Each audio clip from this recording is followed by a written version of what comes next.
And here we are ready to do our dark value in the foreground. You can see I added a little bit of blue and green in here just because I didn't want this little piece over here to be too lonely, and I wanted a bit more bounce of color. Just a few little swishes and strokes. All right, so let's look at the background. Let's choose our dark colors. We're going to start with some green, and again, moving your brush. A little bit of overlap. The bottom is dry. A little bit of overlap.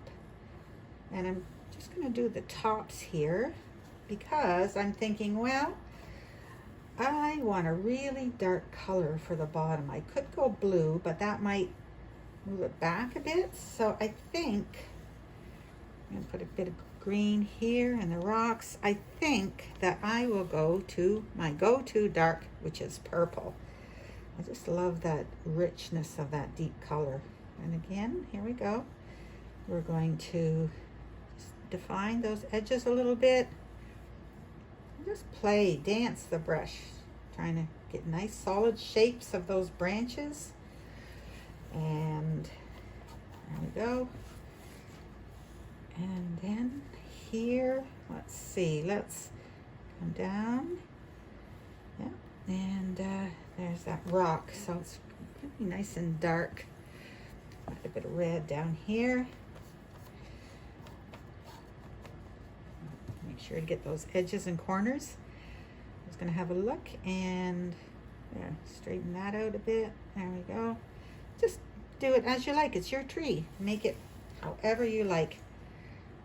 There we go. And now some darks in those corners. The shadows and the rocks are dark. And then I want this really dark here, the edges of those rocks. We're going to go and put lights in them later, but right now let's switch to some sienna in there. There we go. And then we'll do the same here. Some sienna. So again, everything's still dark. The rocks are taking shape. Nice geometric shapes. There we go. This one comes out. Try and vary them all a bit. And here, there we go. Alrighty. Now we have a nice dark ground. I want a nice, let's use some nice dark, this earth red for the beach. Coming in behind the rocks. There we go. Okay. Put a bit of that light on here, on some of those rocks.